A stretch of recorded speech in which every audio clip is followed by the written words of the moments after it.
सप्तम श्रेणी छात्र छात्री मैंने आज से जुआर विषय सरी ना से आज पढ़ा पुणी अमावास्या तिथि रे अमावास्या तिथि रे पृथ्वी चंद्र एवं सूर्य प्राय एक सरल रेखार अवस्थान करते। देख एटा देख पृथ्वी चंद्र आउ सूर्य गोटे सरल रेखार रहिले बुझीगला ठीक अच्छे। से दिन चंद्र और सूर्य पृथ्वीर गोटे पार्श्व अवस्थान करूथांती बुझीगला। तो गोटे पार्श्व अवस्थान करूथांती उभयर आकर्षण शक्ति मिलित भाव भूपृष्ठ रे पड़ी थाए बुझीगला। फल से दिन अन्य दिन अपेक्षा जुआर अधिक होता है।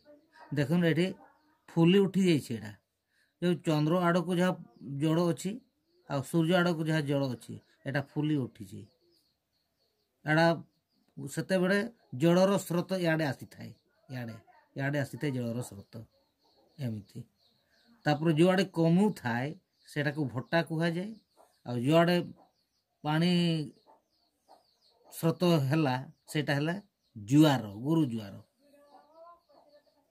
मिलित भाव भूपृष्ठ रे पड़ी थाए। फल से दिन अन्य दिन अपेक्षा जुआर अधिक होता है। सेहीपरि पूर्णिमा तिथि रे सूर्य पृथ्वी और चंद्र प्राय एक सरल रेखार अवस्थान करते। से दिन सूर्य और चंद्र मझिरे सूर्य और चंद्र मझे पृथ्वी अवस्थान करें बुझीगला। उभय पार्श्वर आकर्षण जगू उच्च जुआर होता है। एटा बुझीपाल ना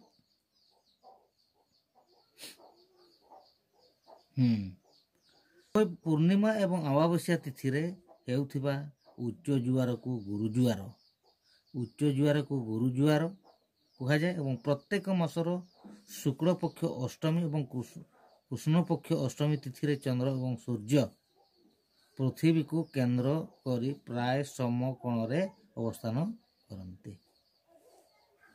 परस्पर विरोधी होता है एवं जुआर रे मात्र अमावास्या किंबा पूर्णिमा तिथि भरी अधिक न होई कम होता है। यहीपरि जुआर को लघु जुआर कह जाए। जुआर जो बंदर मानकर जहाज चलाचल सुविधाजनक होता है।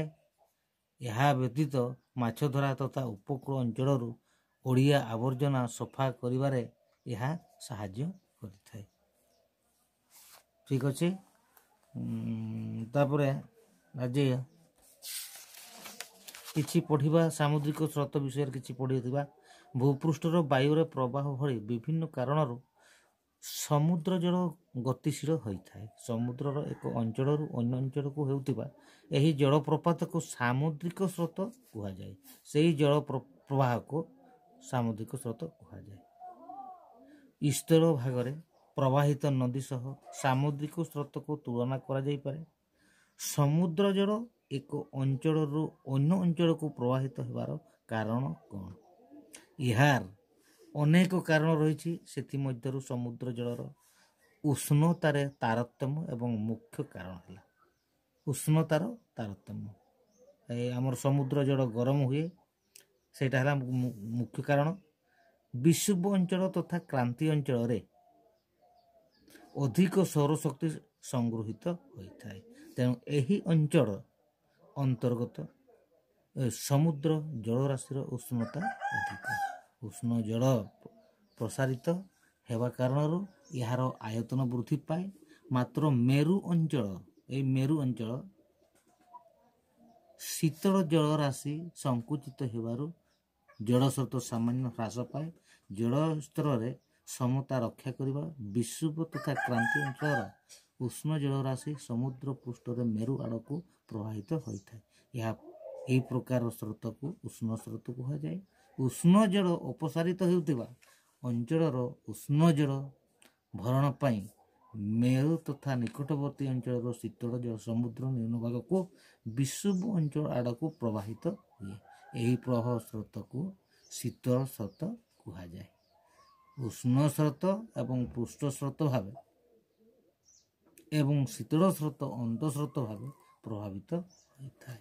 ଉଷ୍ଣତା ବ୍ୟତୀତ ସମୁଦ୍ର ଜଳରେ ଲବଣତା ଏବଂ ଘନତାରେ ପାର୍ଥକ୍ୟ ଏବଂ ମାଧ୍ୟାକର୍ଷଣ ବଳ ଆଉ ପୃଥିବୀର ଆବର୍ତ୍ତନ ଆଉ ବାୟୁ ପ୍ରବାହ ଏବଂ ବାୟୁଚାପର ପାର୍ଥକ୍ୟ ଆଦି ସାମୁଦ୍ରିକ ସ୍ରୋତ ସୃଷ୍ଟିର ଅନ୍ୟାନ୍ୟ ହେଲା କାରଣ। ଆମର ସାମୁଦ୍ରିକ ସ୍ରୋତର କାରଣ ହେଲା ଏଗୁଡ଼ିକ। ଆଜି ଏତିକି ପଢ଼ିବା।